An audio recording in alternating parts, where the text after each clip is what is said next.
Summer slowdown got you wondering if you should be hustling harder or just binge watching your favorite show guilt-free.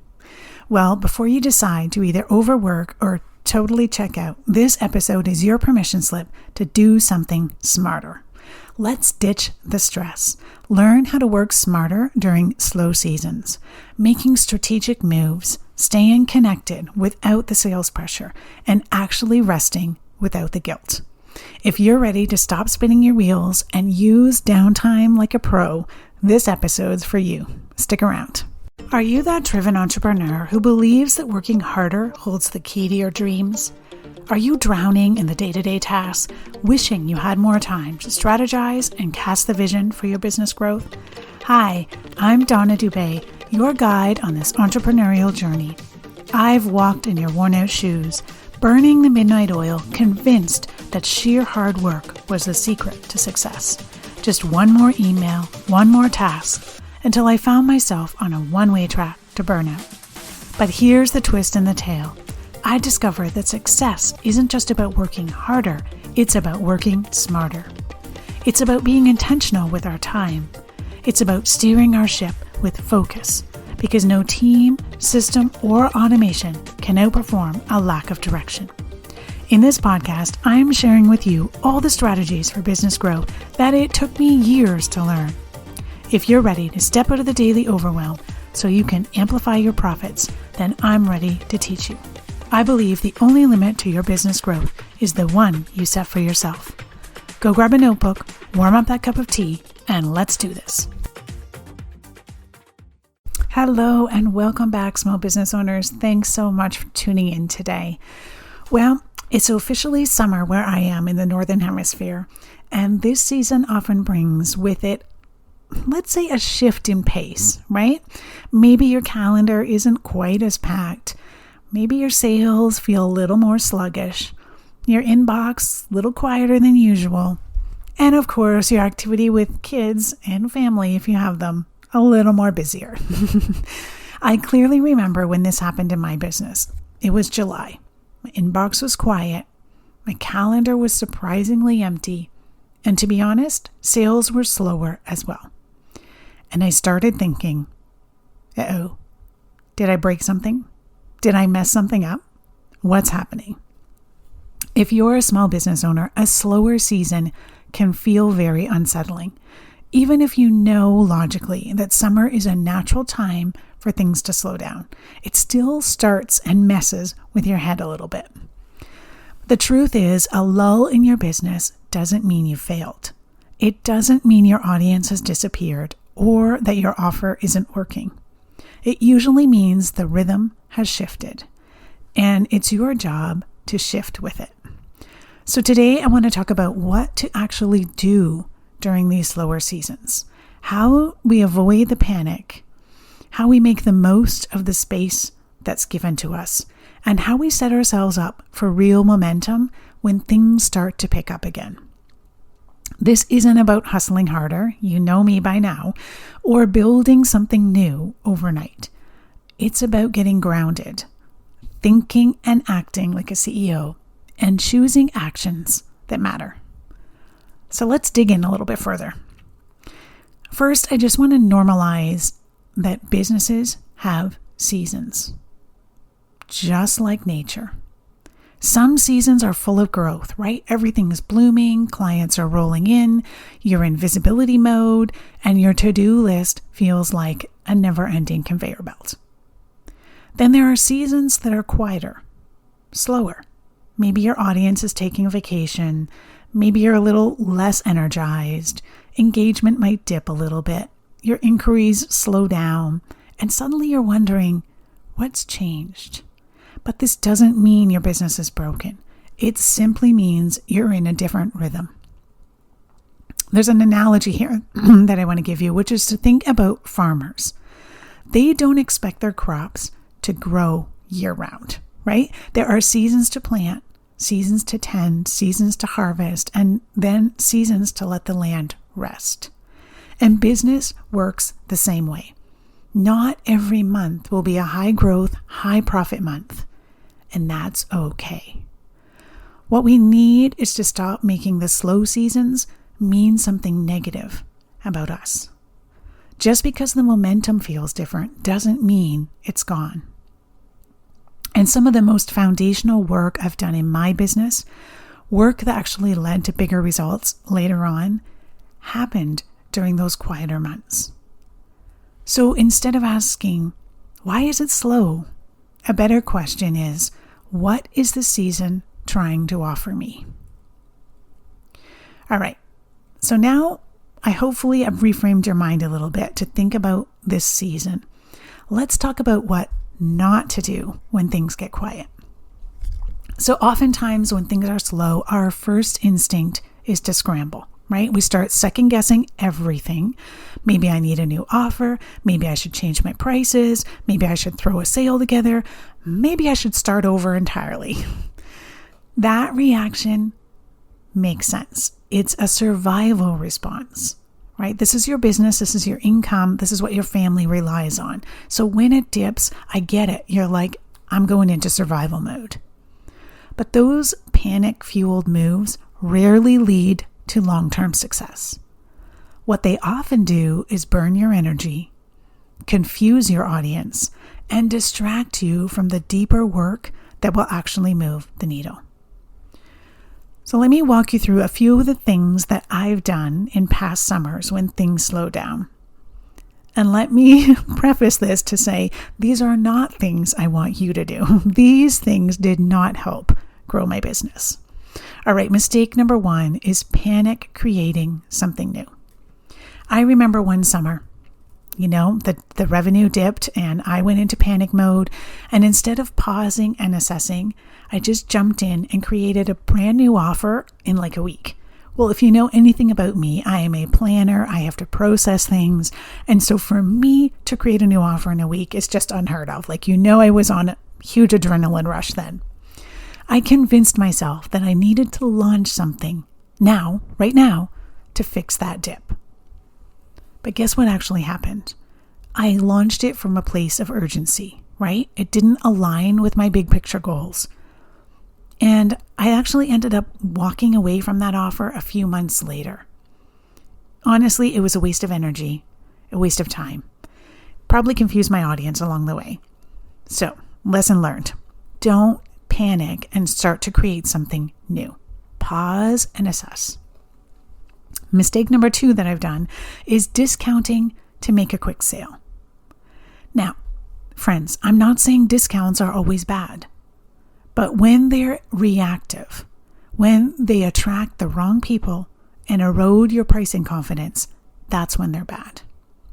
So if you find yourself saying, maybe if I just offer 30% off, I want you to ask yourself, is this strategy or is this fear talking and convincing you that you need to do a discount? The third mistake that I have done is burying myself in busy work. And this one's kind of sneaky. So I can remember I spent 2 whole days reorganizing my entire SOP folder system. Now, did it need to be done? Sure. There was room for improvement, no doubt. But was it the best use of my CEO time during a lull? Probably not. So we tell ourselves we're being productive when really we're avoiding the discomfort of being in a quieter season. So if you're in a slower season, I want you to resist the urge to just throw spaghetti at the wall. Instead, I want you to give yourself permission to pause, assess, and act intentionally. Okay, so let's shift into what to actually do when a business slows down. Because those 3 things, been there, done that. I don't want you making the same mistakes I did. So what are 3 strategic shifts you can make when you notice your business is slowing down? Number 1, reflect and reassess. This is the time, my friends, to zoom out. To zoom out and look down on your business and get that bird's eye view. And be honest about what's working and what isn't. So ask yourself, what activities or offers have brought in the most return on investment this year? And when I'm referring to return on investment, I want you to think both financially and also energetically. Where am I spending time that doesn't lead to real results? And are the goals I set at the start of the year, are they still aligned with where I want to go? I like to treat summer as a mid-year check-in. It's not a full overhaul, but think of it more as a recalibration. Slow seasons give you that space to do this without the pressure of the back-to-back client calls and the non-stop lunches. If you're someone who likes structure, you could do this easily. You could take 30 minutes and brain dump your answers to those questions, in a notebook or in a Google Doc. This is also a great time to review your calendar, your revenue streams, or even your client load and ask, is this sustainable? Is this fulfilling? A few years ago, I did this kind of review and realized I was clinging to an offer that still, quote unquote, looked good on paper, but energetically that offer had completely drained me. Letting it go actually created space for something more aligned. And surprise, it actually made more income. It's funny how that works. Sometimes we think we need a big shift, a big strategy shift, when really we just need a little clarity. All right, the second strategic shift is to reconnect with your people. Just because your audience is a little quieter doesn't mean they've forgotten you. This is a great time for you to reconnect in a way that feels low pressure and, I'm going to say, human, right? It's a behind the scenes look at how you're using this season. Maybe you want to share that with your audience. Maybe you want to share personal insights or lessons that you're learning. Maybe you want to have a question or a poll that invites some real conversation. These touch points are important. They help to build trust, and they don't need to be attached to a sale that's coming next week. You're reminding people, hi, hello, I'm still here, and I'm not just showing up when I want to sell you something. I actually have value that I want to present to you and help you do the thing. You're not pushing anything. You're not trying to sell something today. You're just staying present so that when your people are ready to engage, you're the one that they remember because you were a constant in their email or you were a constant on their Facebook or whatever it is you're using. Think of it as, checking in with a friend, not as a marketing strategy. People remember how you made them feel, especially during those slower, more relaxed seasons. And interestingly, when I look at my own business, some of the best email replies have come from the most casual, no agenda kind of check-in notes. We are humans and we crave connection, not constant promotion. The third strategic shift is to work on the business. Now, I know you've heard me say this 1,000 times, working on the business, not in the business. But all those projects you said you'll get to when things slow down? Well, here we are. Use this space to do things like clean up or clarify your offers. Streamline your client onboarding. Create a few SOPs to make delegation easier. Batch content or map out a plan for the next 90 days. Now, to my perfectionists and my high achievers, those were some ideas. I want you to pick one small project. I don't want you to do everything that's on your when things slow down project list. Focus on something that will support your future busy season, not just something to fill in the time. Maybe it's cleaning up your onboarding process, right? You decide to rewrite a few emails, add, a mini FAQ section, and make sure your new clients know exactly what to expect from day one. that small change could save you hours of email time back and forth, and truthfully will make your clients feel better taken care of. We think sometimes that these back-end tweaks are boring or not revenue generating, but they're actually what creates stability. These things save time, they prevent stress, and they scale beautifully when you get busier again. So ask yourself, what's one area that's been nagging you? One thing that always feels clunky or takes longer than it should. I want you to start there. The win doesn't have to be flashy. It just has to make things smoother for you and for the people you serve. All right, now here's my little rant. Before you turn this into a productivity sprint and try to overhaul your entire business in 8 weeks, please take a breath. Just because you can use this time to catch up or to optimize doesn't mean you have to fill every moment. In fact, one of the most strategic moves you can make during a lull is actually something that doesn't feel productive at all. Do you know what it is? It's rest. Yes, I said rest. When business is slow, a lot of us, again, we go into panic mode. What should I be doing? But sometimes the best move isn't to do more. It's to pause. And before you go, flashing your eyes at me thinking, yeah, I know rest matters. What's next? Let's get on with it. I want to tell you this. Rest isn't the reward for doing enough. It's the requirement for doing what matters. And here's why. I remember when I wanted to incorporate running into my exercise routine. Not long distance marathon running or anything, but doing like a 5K.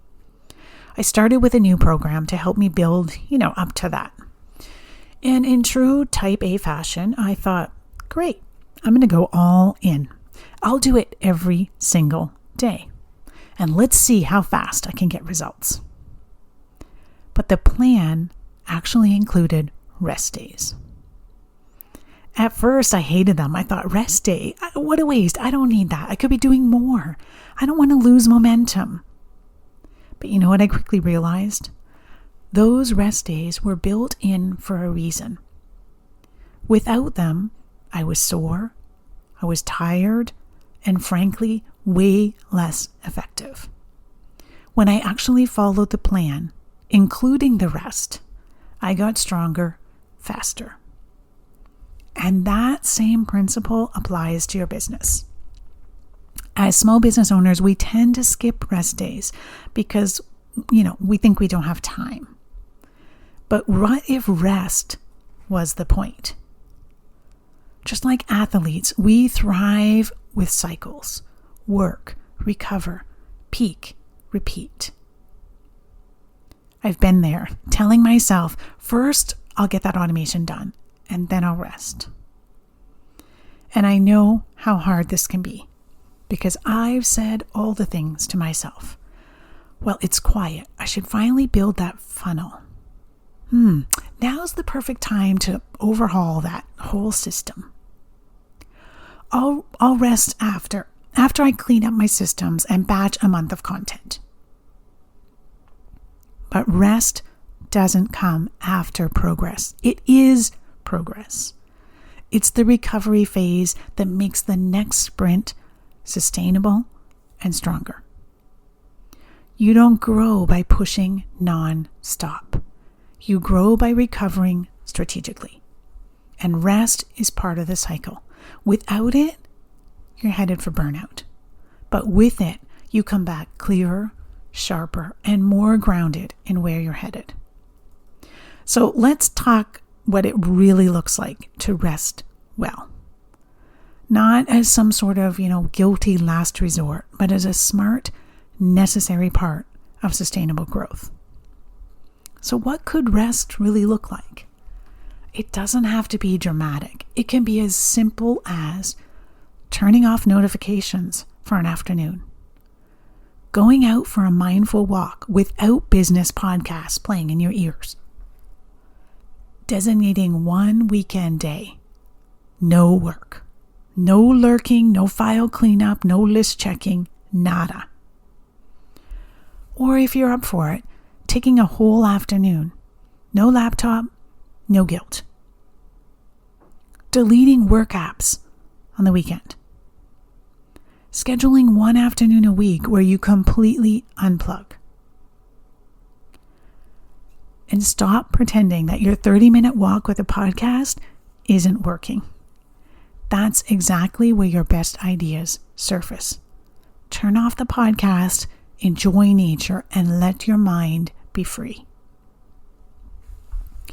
I tried implementing no laptop Friday afternoons, and despite my imposter feelings, by about the third Friday, I realized it gave me clarity, gave me space, and even joy. It wasn't just time off, it was time on my mental health. I didn't do anything fancy. I didn't go anywhere. I didn't have any major plans. I just turned off. And science actually backs this up. This cycle of work and rest, it's not just for athletes. It's not just for peak performance.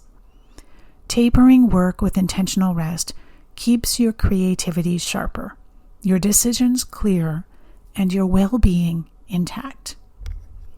Without it, you'll run the risk of losing steam before your next big season.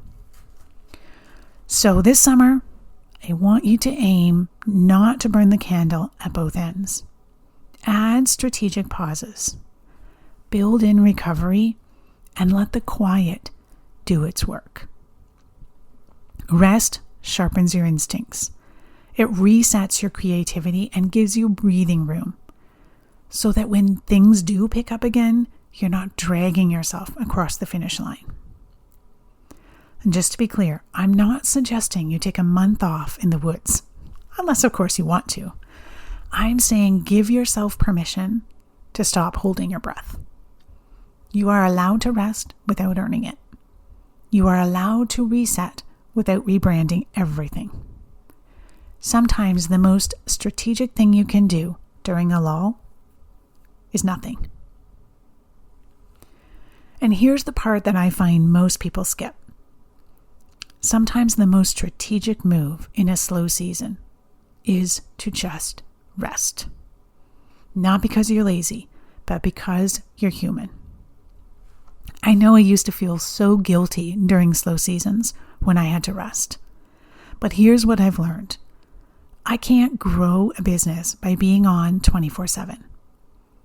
I grow a business by being intentional. And sometimes that looks like giving myself space to think, breathe, and even step away. Rest, my friends, is not the absence of strategy. It's part of it. All right. If you're nodding along and thinking, okay, I want to use this quieter season well, but I don't want to overdo it or waste time spinning in circles, then I've got something for you. It's called the CEO Sprint, and it's my brand new private podcast series designed to help you work less and profit more in just 7 days. Think of it like your audio reset button. Each day you'll get one short, focused episode that walks you through a powerful shift, something you can immediately reflect on or take action with.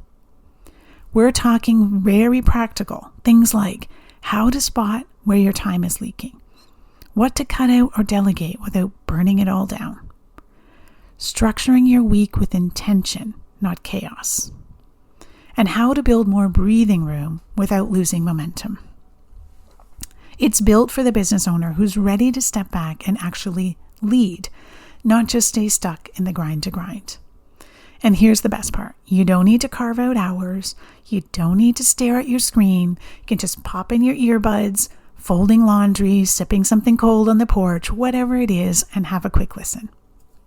If you want to make the most of this season and set yourself up for a calmer, more profitable second half of the year, this is the place to start. By the end of this 7-day sprint, you'll have a clearer picture of what matters most in your business. You'll have practical tools to get out of reaction mode and a stronger connection to your CEO mindset. So I'll put the link in the show notes, but just head over to ceoamplify.ca/sprint, pop in your email, and the first episode will hit your inbox right away. Simple, strategic, zero fluff. Let this be the nudge that you've been waiting for.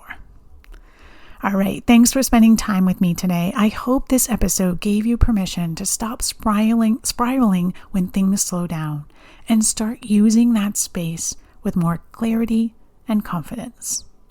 If this resonated with you, feel free to share this episode with a business friend or send me a message and let me know what landed. Slow seasons don't have to be wasted time. They can be the start of your next level. Take care, and I'll talk to you soon. Thank you for joining me on this episode of CEO Amplify. I appreciate you being part of our thriving community of ambitious business owners. If you enjoyed today's episode, I kindly ask you to share this podcast with a friend and take a hot minute to rate and leave a review. It would mean the world to me. Your feedback helps me reach more people and continue providing valuable content. Thanks so much for your support. Keep shining, and we'll catch you on the next episode.